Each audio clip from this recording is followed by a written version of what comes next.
ওই শিকার ভাষায় আপনাদের সামনে বলে যাচ্ছে আমাদের ইতিহাস।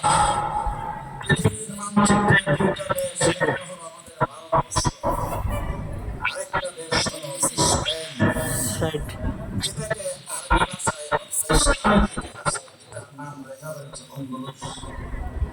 হযরত মাওলানা তকি উসমানী দামাত বারাকাতুহুম স্পেন সফর করার কিতাব লিখেছেন অন্দলুস। স্পেন 800 বছর পর্যন্ত মুসলমান শাসন করেছিল।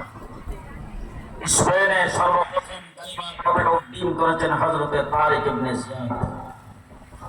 স্পেন এবং ইউরোপের ইতিহাস হলো তারা কাপড় পরা জানত না, সভ্যতা সংস্কৃতি কিছুই ছিল না, পাক করা জানত না, মাছ ধরা জানত না। পাহাড় পর্বত আর জঙ্গলের ভিতরে জঙ্গলি মানুষগুলি বসবাস করত। সেই জায়গার মধ্যে হযরত তারিক ইবনে জিয়াদ সর্বপ্রথম ইউরোপের স্পেনে গিয়েছেন। তার সাথে 5000-এর উপরে লোকজন ছিল। সেই মানুষগুলি নিয়ে নৌকার বহর নিয়ে যখন সাগর পাড়ি দিচ্ছেন, আমি সেই সাগরের পাড়ি দিচ্ছি অনেক। তিনি যখন সাগর পাড়ি দিয়ে যাচ্ছেন, তখন সাগরের মধ্যখানে উনি খুব কিংকর্তব্যবিমূঢ়, খুব চিন্তিত। যে জায়গায় যাচ্ছি সেই জায়গার মানুষের ভাষার সাথে আমাদের ভাষা মিল নাই। মানুষগুলি জঙ্গলি মানুষ, সভ্যতা বলতে তাদের ভিতরে কিছুই নাই। এরপরে তারা মেয়ে ছেলে সবাই উলঙ্গ চলাফেরা করে, কাপড় চোপড় নিয়ে।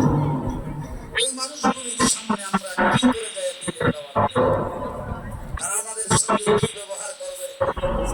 আমরা তাদের সঙ্গে কোন ভাষায় কথা বলবো, কি দিয়ে বোঝাবো? এই নিয়ে আপনি নৌকায় বসে বসে চিন্তা করতেছেন। এর ভিতরে ওনার একটু তন্দ্রা আসছে। তন্দ্রা বুঝেন তো? ঘুমের বাপ।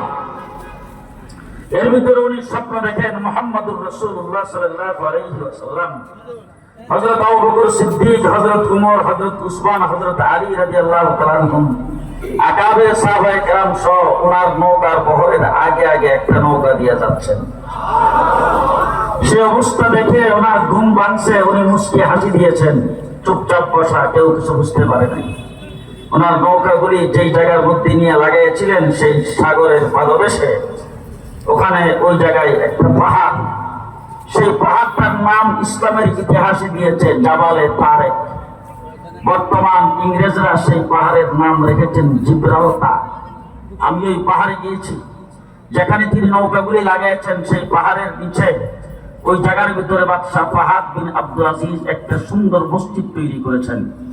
সেই মসজিদে সর্বপ্রথম মদিনা শরীফের মুয়াজ্জিনের দ্বারা আযান দিয়ে আর শেখ সুরাইসি দামাত বারাকাতুহুম সেখানে জুমার নামাজ পড়ায় উদ্বোধন করেছেন।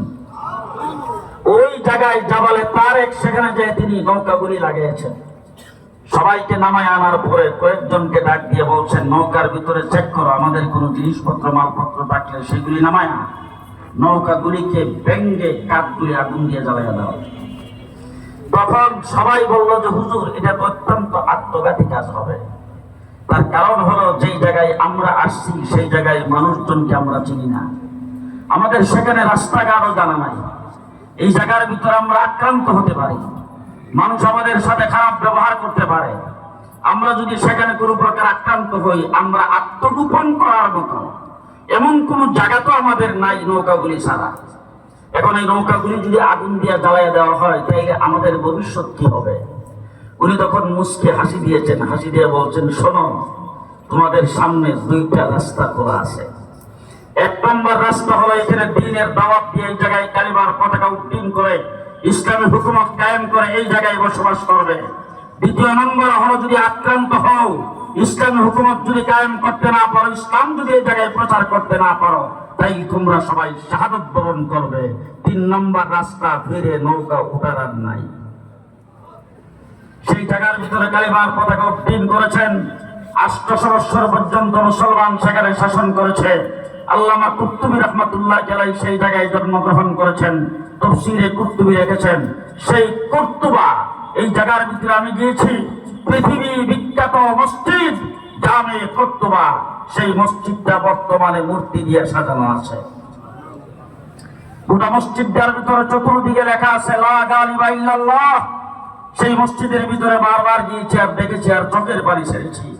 মসজিদ আজকে ইংরেজদের দখলে, সেখানে মূর্তি দিয়ে মসজিদটা সাজায়া 15 ইউরো টিকিট আজকে স্পেন সরকার মুসলমানদের মসজিদটা দেখায়া লক্ষ লক্ষ কোটি কোটি ইউরো তারা রাজস্ব আদায় করতেছে।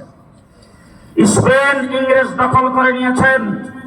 স্পেনে বিশাল বড় বড় মাদ্রাসা ছিল, মুসলমানদের বড় বড় লাইব্রেরি ছিল।